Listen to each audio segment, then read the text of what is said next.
मौलाना सरदार अहमद साहब रहमतुल्लाह अलैह के पास ना एक बूढ़ी अम्मा अपना बेटा छोड़ गई। तो हजरत साहब ने कुछ 2, 4, 5 महीने रखा। तो बाद में उसकी अम्मा को बुला के कहा कि भाई तू बेवा है, बेटा तेरा यतीम है, मैं नहीं चाहता कि इसका वक्त ज़ाया हो। ये पढ़ने वाला कोई नहीं, सारे नहीं भाई पढ़ने वाले होते। अब यहाँ उलमा बैठे हैं, मैं बेअदब भी ना हो जाऊँ।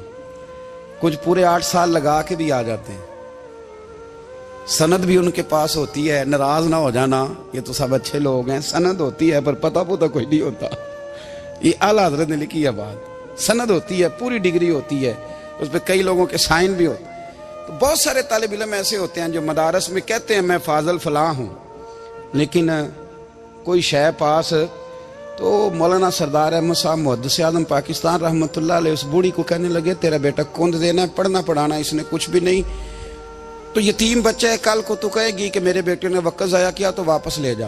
बूढ़ी अम्मा रोने लग गई, कहने लगी मैं पढ़ाने तो नहीं लाई थी, मैं तो आपको रब का वली समझती हूँ, मैं तो नौकरी कराने लाई थी। नौकरी हजरत अनस बिन मालिक कहते हैं मेरी अम्मा भी हुजूर की बारगाह में दे गई थी। हुजूर की बारगाह में ये नहीं कहा था कि या रसूलल्लाह पढ़ा दें, हाँ हाँ मैं जिम्मेदारी से बात कर रहा हूँ। ये नहीं कहा था हुजूर मुजाहिद बना दें, ये थोड़ी कहा था कि या रसूल अल्लाह सल्लल्लाहु ताला अलैहि वसल्लम से मुफस्सिर मुहद्दिस मुहक्किक मुफ्ती बना दें।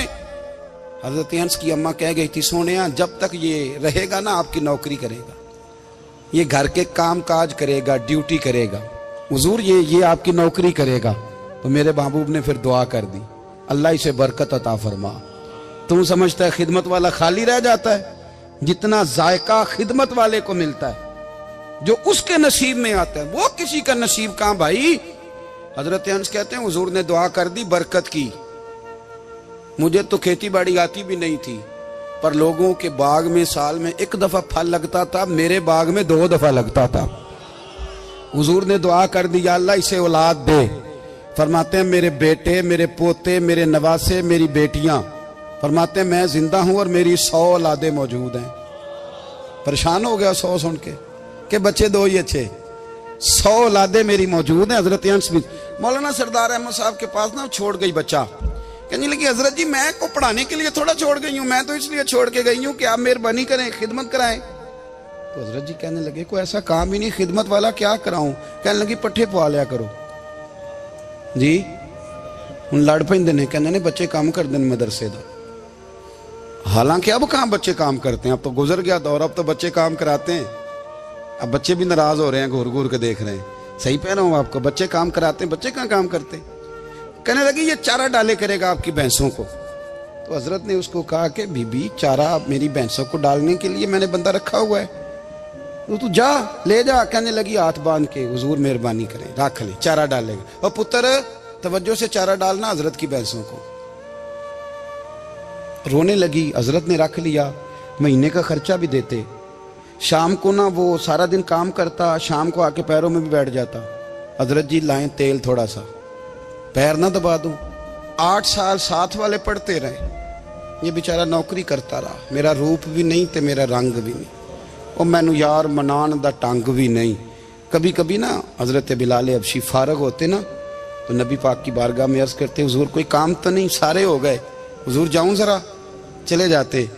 एक दिन सलमान फारसी कहने लगे या रसूलल्लाह ये बिलाल कहाँ जाता है। फरमाया जा देख के तो आ। हजरत सलमान वापस आए तो आके रोने लगे, कहने लगे सोनिया जब यहाँ से जाता है ना तो जाके सैयदा फातिमा की चक्की पीसनी शुरू कर देता, बीबी साहबा के काम करने लगता है, घर में जाके असनैन की ड्यूटी करता है, वहां भी काम यहाँ भी काम।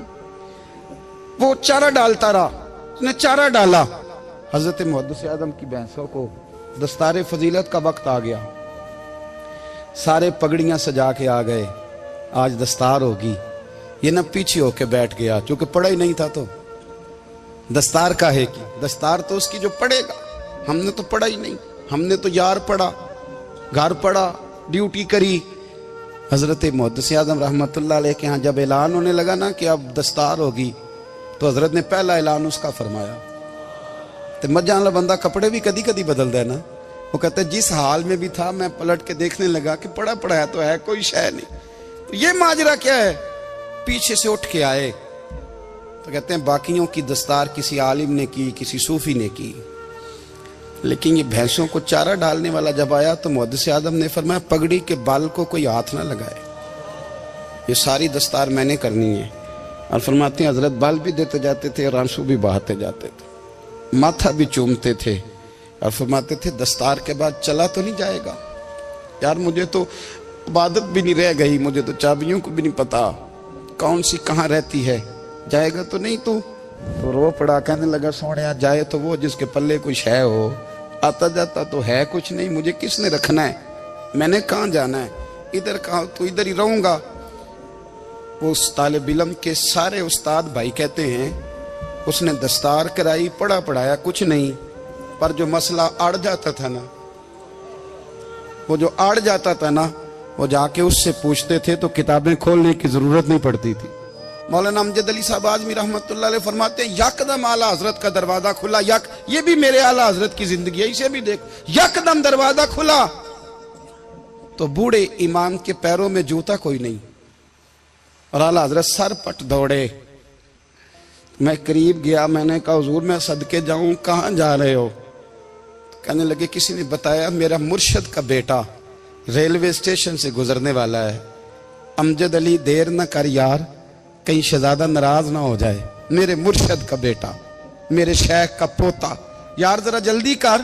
कहते हैं आला हजरत दौड़े रेलवे स्टेशन पे, उन्हें अगर फतवे लिखने आते थे किल के रजा है खंजरे खूंखार बरकबार, तो वो ये भी कहा करते थे कैसे आकाओं का बंदा हूं रजा, बोल बाले मेरी सरकारों के।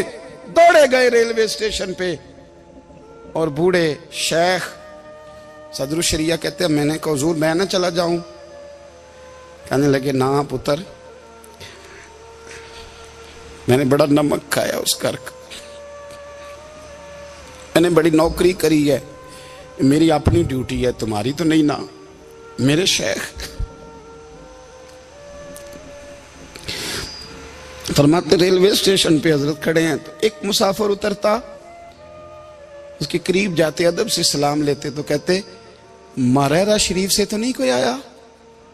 कहते वो मुसाफिर गुजर जाता, दूसरा आता तो फिर करीब जाते, कहते वो उसके आस्थाने से तो नहीं आए, उधर से तो नहीं कोई आया।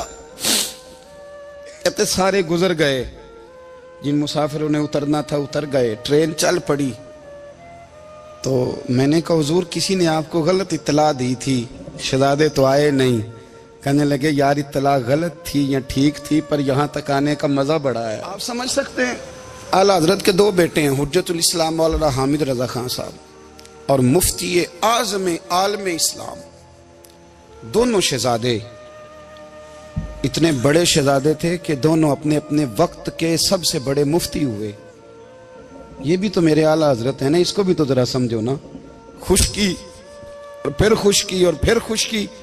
एक दिन पीर साहब ने कहा, नूरी मियाँ साहब, क्या अहमद रजा यार वो भैंसें रखी हुई हैं तो उनको ना गीदड़ आके तंग करते हैं, तो दो कुत्ते मिल जाए ना कभी, तो चलो रात को पहरेदारी करेंगे, दो कुत्ते मिल जाएं। मैं अक्सर सोचता हूं कि आला हजरत तो आलिम थे, उनका कुत्तों से क्या लेना देना। हजरत जी आपने कुत्तों की बात करनी थी तो किसी दुनियादार से करते, दो कुत्ते मिल जाएं तो जरा जानवरों की देखभाल करेंगे। फरमाया हुजूर सवेरे ही आ जाएंगे। भाई आपका तो ये शुगर ही नहीं, तो आप कहां से लाएंगे? दिन चढ़ा तो दोनों बेटों के गले में रस्सियां डाली।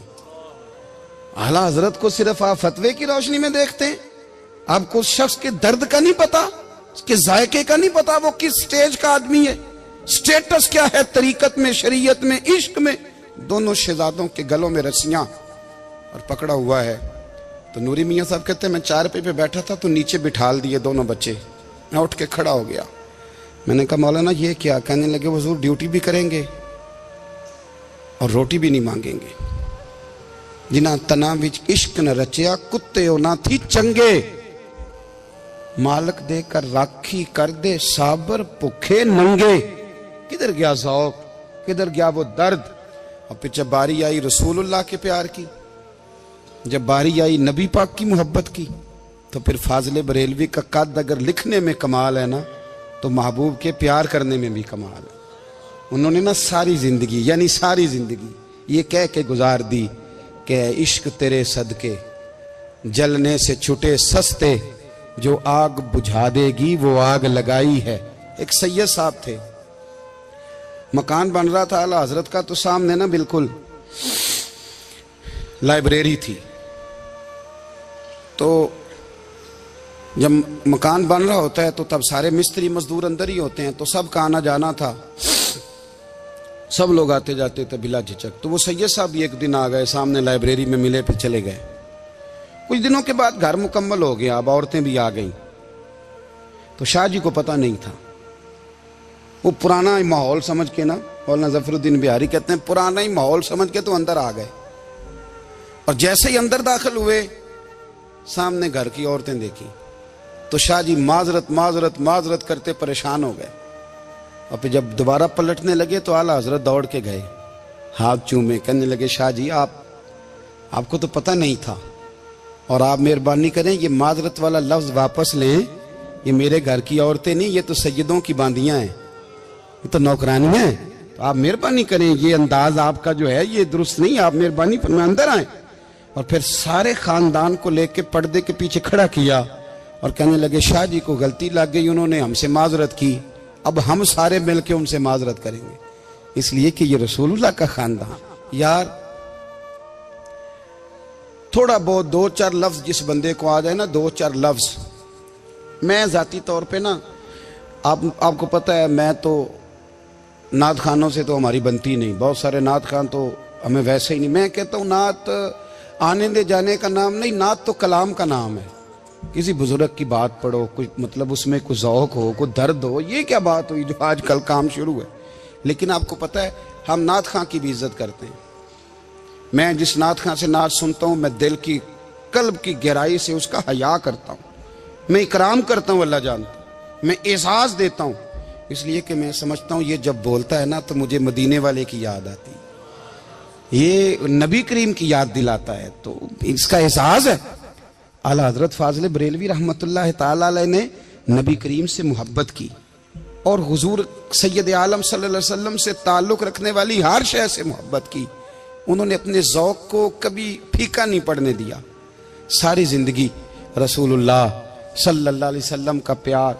थोड़े दो चार लफ्ज़ मेरी तरह किसी शख्स को आ जाएं तो वो अदब अदाब के दायरों से निकल जाता है। वो हर चीज़ को किलो काल के जायके में रखता है।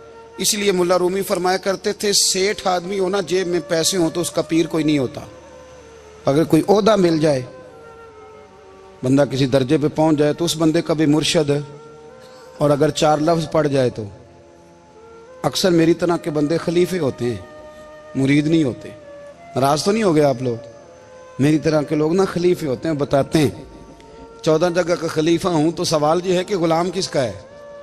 मेरी खिलाफतें। ओ खुदा के बंदे, गुलामी असल चीज है।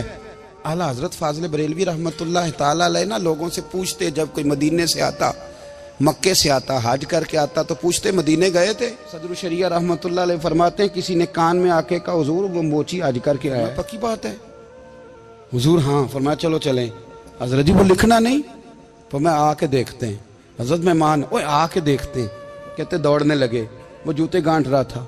जाके पूछा हज करके आए हो? कहा हाँ, मदीना शरीफ गए थे। वो जिस बंदे के पास लोग तारीखें लेने जाएं तो टाइम ना मिले, भाई आज मदीने गए थे? कहने लगा जी बड़ा करम किया सरकार ने, मैं तो 1.5 महीना रह के आया हूं। कहते हैं जुब्बा कहीं, पगड़ी कहीं, कलम कहीं, शागिर्द कहीं, मुरीद कहीं, और अंदर नहीं, हुजरे के अंदर छुप के किसी की तादीम नहीं, चौक में मोची जूते गांठने वाला दुनिया देख रही है। आला हजरत झुके और मोची के पैर चूमने शुरू कर दिए। लोग पकड़ दें, हुजूर ये क्या? वो भी पैर करने लगे, पीछे हट जाओ। ये वो कदम है जो मेरे मुस्तफा करीम के दरे दौलत से होके आए। हरम की जमीन और कदम रख के चलना, अरे सर का मौका है वो जाने वाले। ये जायका, ये दर्द। तो आला हजरत ने ना ज़ौक़ वाली जिंदगी गुजारी, अदब वाली जिंदगी गुजारी, प्रेम वाला वक्त गुजारा, इश्क वाला वक्त गुजारा। हजरत बिलाल हबशी कभी सिपा सालार बने थे किसी जंग में, किसी सूबे के गवर्नर बने हो? बोलो तो सही यार। उनका तारुफ क्या था? नबी करीम के गुलाम। हुजूर के ना जो जाती मामलात थे ना, 20 अंसारी नौजवान थे जो हर वक्त नबी पाक के पास खड़े रहते थे कि हुजूर को हुक्म करें। 20 और 34 से लेकर 40 तक गुलाम हर वक्त हुजूर की बारगाह में रहते। हजरत बिलाल हुजूर के जाती मामलात की खिदमत करते थे। कोई ऐसी वो जो तबलीग की या दावत की या जंग की या जिहाद की कोई ड्यूटी नहीं वो करते थे, जाती खिदमत सरकार की। हजरत उमर फारूक वो शख्स हैं कि जिन्होंने कभी किसी बंदे को खातर में नहीं लाए वो। लेकिन जब हजरत बिलाल आते थे ना तो जनाब उमर उठ के खड़े होते थे, कुर्सी छोड़ते थे और फिर एक नारा लगाते थे, कहते थे या बिलाल अंता सैयदुना, बिलाल तू हमारा सरदार है यार, तू हमारा। यानी इश्क का ज़ौक पूरा करना उन्हें भी आता था। इसलिए मेरा मशवरा है, मेरी राय है, और जो मेरा हुक्म मानने वाले हैं उनके लिए मेरा हुक्म है कि ज़ौक ना कभी भी खराब करना, कभी भी ना ज़ौक ना खराब करना, अपना लुत्फ। मैंने कई दफ़ा, मैं पहली दफ़ा मदीना शरीफ हाजिर हुआ तो एक बाबा जी मेरे आगे आगे थे, तो उनको ना धक्के मार रहा था। वो सामने खड़े होते हैं ना, अल्लाह खैर फरमाए, अपनी अपनी ड्यूटियां ना, उनकी भी एक ड्यूटी है ना जी। तो वो धक्के मार रहा था तो बाबा उसे कह रहा था तेरी खैर होवे पहरेदारा, रोजे दी जाली चुम लैन दे। उन्हें फिर धक्का मारिया तो फिर उन्हें कहता तेरी खैर होवे पहरेदारा। मैंने, वो बिल्कुल अनपढ़ बाबा जी थे पर मुझे उन्होंने बहुत बड़ी बात समझा दी, मैंने उनसे बड़ा सीखा, मिंबर पे जिक्र कर रहा हूं। वो तीसरी दफा फिर धक्का मारा, तेरी खैर होवे पहरेदारा, रोजे दी जाली। तो बाबा जी बाहर निकल आए तो मैं भी पीछे निकल आया। तो मैंने कहा बाबा जी यहाँ कुछ इन्होंने बांग्लादेशी और हिंदुस्तानी भी रखे हुए हैं, पर ये तो अरबी था खालस। ਉਹਨੂੰ ਕਦੋਂ ਤੁਹਾਡੀ भी समझ ਆਉਂਦੀ ਸੀ? ਤੁਸੀਂ ਪੰਜਾਬੀ ਦਾ ਸ਼ੇਰ ਸੁਣਾਈ ਜਾ ਰਹੇ ਹੋ। ਕਹਿੰਦੇ ਪੁੱਤਰ ਮੈਨੂੰ ਵੀ ਪਤਾ ਹੈ ਉਹਨੂੰ ਨਹੀਂ ਸਮਝ ਆ ਰਹੀ, ਪਰ ਮੈਂ ਤੇ ਆਪਣਾ ਰਾਂਝਾ ਪੈ ਰਾਜ਼ੀ ਕਰਦਾ ਸਾਂ।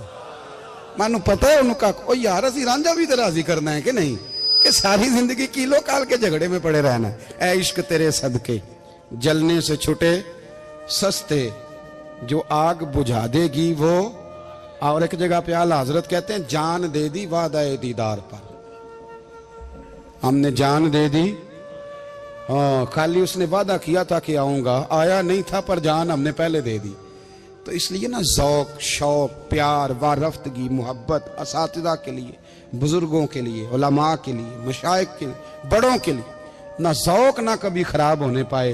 अल्लाह आपको सलामत रखे। और कुछ दुआएं मैंने दे दी हैं, कुछ अल्लाह जानता है मेरे दिल में हैं, वो मैं देता रहता हूँ। अल्लाह आपको हमेशा शाद व आबाद फरमाए।